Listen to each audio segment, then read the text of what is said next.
A couple of years ago, when we were living in the big house over at Dartmouth, Rick comes over to me and says, Betty, I got a present for you. And he excitedly hands me this. Because I just wanted you to know I gave a shit about you. And he hands me this little shit emoji. And he didn't even get through the whole sentence without cracking a smile. He just, we both are just laughing really hard over this dumb shit. Which I now cherish. I cherish the shit. But we just laughed so hard.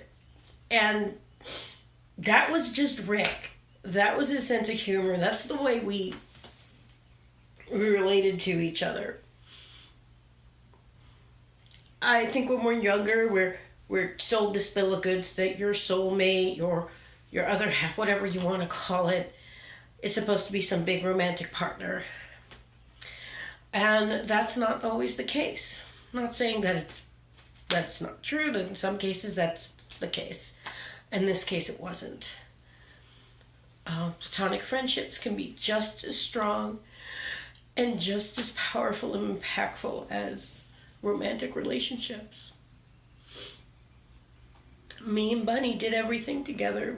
Our whole lives were entwined. 10 years we were roommates. We became family. He was my best friend, my partner in crime. Just two idiots laughing on the couch. One time, I was in a mood, and we were watching, believe it was the Great British Cook-Off. We loved these stupid cooking shows. Loved British cooking shows. Oh my God. So we're watching it, and I was in a mood.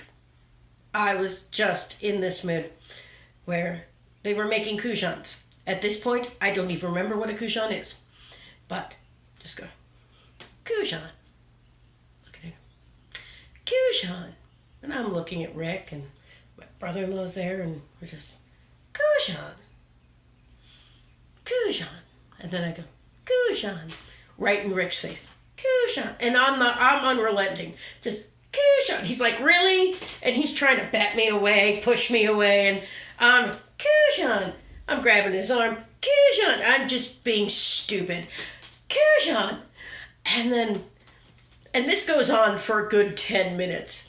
And he's just looking at me like, really? This is the hill you want to die on? And I'm just then all of a sudden,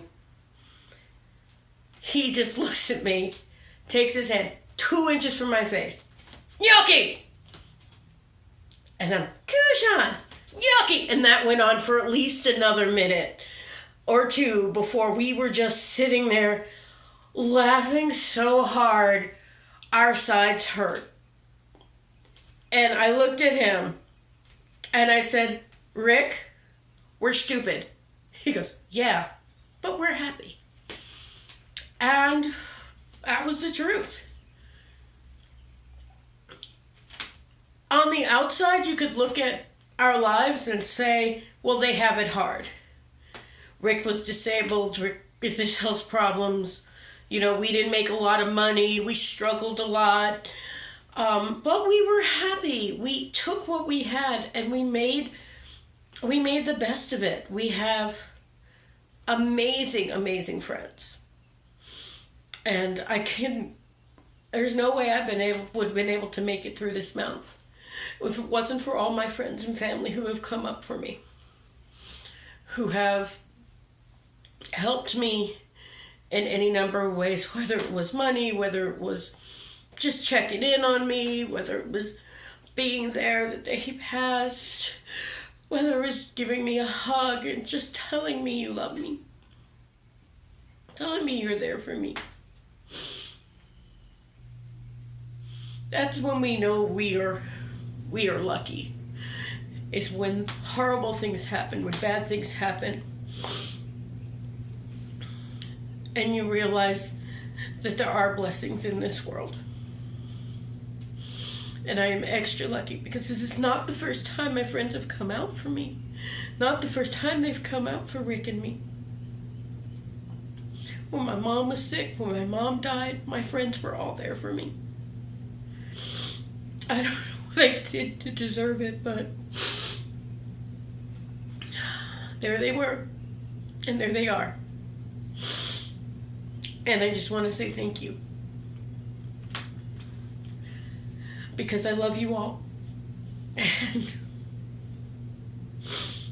this process is hard. Because it's the second time I've watched somebody I love pass on. First one was my mom. Me and my sister were there when my mom took her last breath. And me and my close friend were there when Rick took his. So, I'm trying. I know it's a process. It's going to take time for me to get through it. But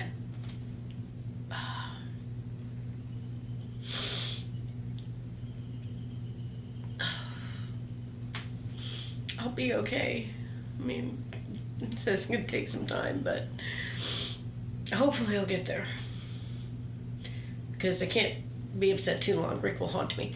He always said, we'd always have conversations about death, and he's like, you better not cry when I die, because I'll haunt you. And at one point I looked at him and I go, you're gonna have to haunt me. Have you met me? I'm gonna cry. That's my job. I'm emotional, and there was no doubt about that. But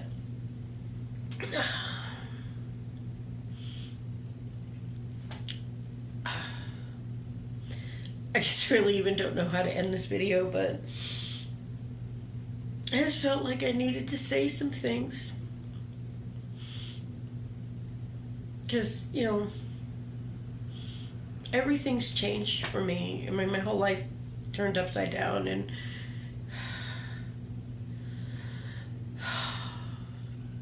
some days are harder than others.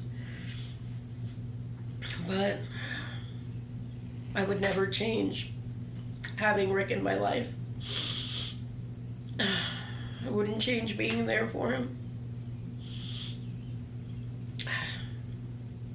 He was always there for me.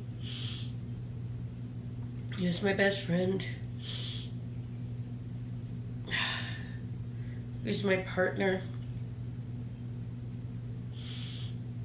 And I think I'm going to miss most is sitting on the couch, watching something, or being in the car and just talking about something.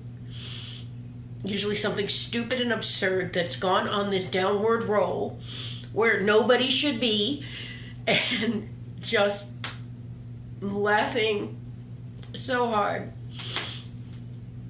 And I just look at him and say, Rick, we're stupid. And he'd just pass up without missing a beat. But we're happy. And that's what I'm going to miss the most.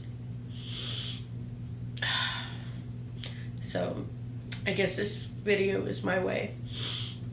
I'm saying to everybody who has reached out to me, all of Rick's family, all of my friends and family, that I give a shit about you, and that I love you.